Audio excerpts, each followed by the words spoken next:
Welcome back to Inside Politics. Our guest today, Mayor David Briley. Mayor, you had some very nice things to say about Sean Joseph, the Metro Schools Director, but in some of the budget hearings, you had some questions about sort of how he was managing some of that. Is your relationship with him, are you confident in his leadership? I am confident in his leadership. It's my responsibility to ask hard questions about the city's largest expenditure, which is public schools. I think Dr. Joseph, frankly, enjoyed the opportunity to respond to those questions because they were questions the public had and they deserved a clear answer from him. The budget you submitted also was a hard choice for you about Metro employees. They were expecting the second year of a 3-year across-the-board pay plan. That's not going to happen. That could hurt you politically. How did you balance all that out when you were thinking about what to do? Well, it's important to know that the vast majority of Metro employees will still see an increase in their pay this year because they'll get an increment, as they are called, for years of service, or if they're open range, as we call it, there's some money in the budget for them to get an increase as well. What's not happening is the cost of living adjustment. That was in the budget last year, and it's something that the city made a commitment to. Certainly was not something I desired to eliminate, but in order for us to be financially prudent and not raise taxes, which I was committed to doing, we needed to take that out of the budget this year.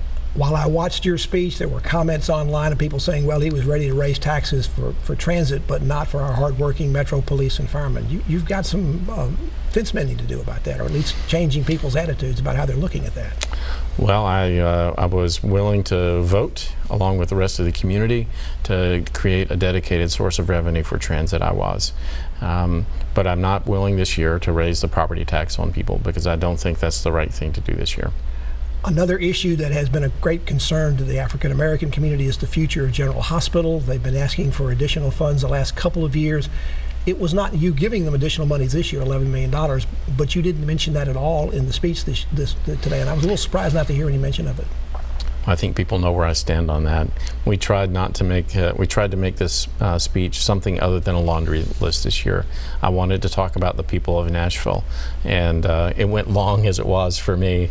So if I'd gotten every single thing we're focused on in there, it probably would have gone on too long. So. The last couple of years, General Hospital's come back and asked for additional funds beyond what they were originally allocated. If that happens this year, what is your policy about that? What's your stance about it, getting additional money besides what you have in the budget right now? I'm confident that they can operate the hospital with the resources they were given, and they've made that commitment to me as well. And they should understand, and I'm confident they do understand, that there are no additional revenues this year. During your speech, you also defended what is, I guess, your first downtown redevelopment plan you announced last week that would be a land swap where the developer would take some property right across the street, a park right across the street from the downtown library. There would go a 75-story skyscraper high-rise being built. In return for property the developer owns, Metro would be able to build a 8-story, I think, apartment building for the homeless and a homeless service center. That's already coming under quite a bit of criticism, including from people that are in the homeless advocate area. I mean, have you kind of stuck your foot inside the beehive and maybe didn't know that was what was going to happen? Well, I knew that this would not pass along without some controversy because it involves parks, it involves the homeless, it involves development. So I knew that there would be some consternation about it. There's also an East Nashville homeless site that may be taken down by the city. At least that's the plan at this point. You have put that on hold for right now. Is that right? I've asked the police, the health department, codes, and public works to take a look at the site and assess its condition before we decide what to do next. One question back on, we were talking earlier about General Hospital. There was an effort to try to get all the stakeholders again, much like transit, around the table to work that out about the future role of General. Where is that, and do you have a timeline or time frame for when that might come together? I don't have a specific timeline for that. I have met with Dr. Webb from the hospital and Dr. Hildreth from Meharry and encouraged them to take some action to get better aligned. There are some savings, financial savings, that can be easily done, I think, if they do that. When you first came into office, you mentioned on this show that you wanted to be sure you kept some family time. You mentioned your family, you mentioned your wife, your son, your mother, your brother today. Is this a little bit more tougher transition to do that than perhaps you thought? Because you got emotional about it. Yeah, I did. It is hard, and I will. I think that, as I've said, it's an honor and a privilege to serve in this role. But and I'm not complaining by any means, but it definitely takes time away from your family. You talked about reorganizing the mayor's office. There's been a little of that, but is there more to come? The feeling was you wanted to have more people reporting to you, not necessarily having just one or two people that everybody reported to and then they report to you. Where are you? Is that more likely something that's going to happen after this election and even before next year? Well, I had hoped to do some before the August election when it was scheduled for August.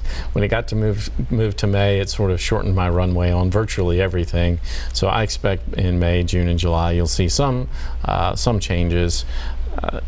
I have confidence in the people in the office, though, and I don't want them to think that there's some radical shift that's about to take place. So I've had to communicate that to them, and we're making progress. You had a lot fall on your shoulders sort of unexpectedly and quickly. Are you dealing with it okay, psychologically and physically for that matter? You've got a lot on your plate. Well, I think I've put on a few pounds. I can tell you that. I have definitely put on a couple of pounds. And psychologically, you know, I take the job very seriously. Mayor, thank you for coming in, and we'll have you back, I'm sure, in the future. Thank you. And thank you for joining us on Inside Politics. Hope you're back here again for a future show. If you can't get enough politics in the meantime, go to the News Channel 5 website. You'll find my Capitol View commentary there. There's new commentary posted every Friday afternoon. Enjoy the rest of your weekend, and we'll see you back here next time. Goodbye.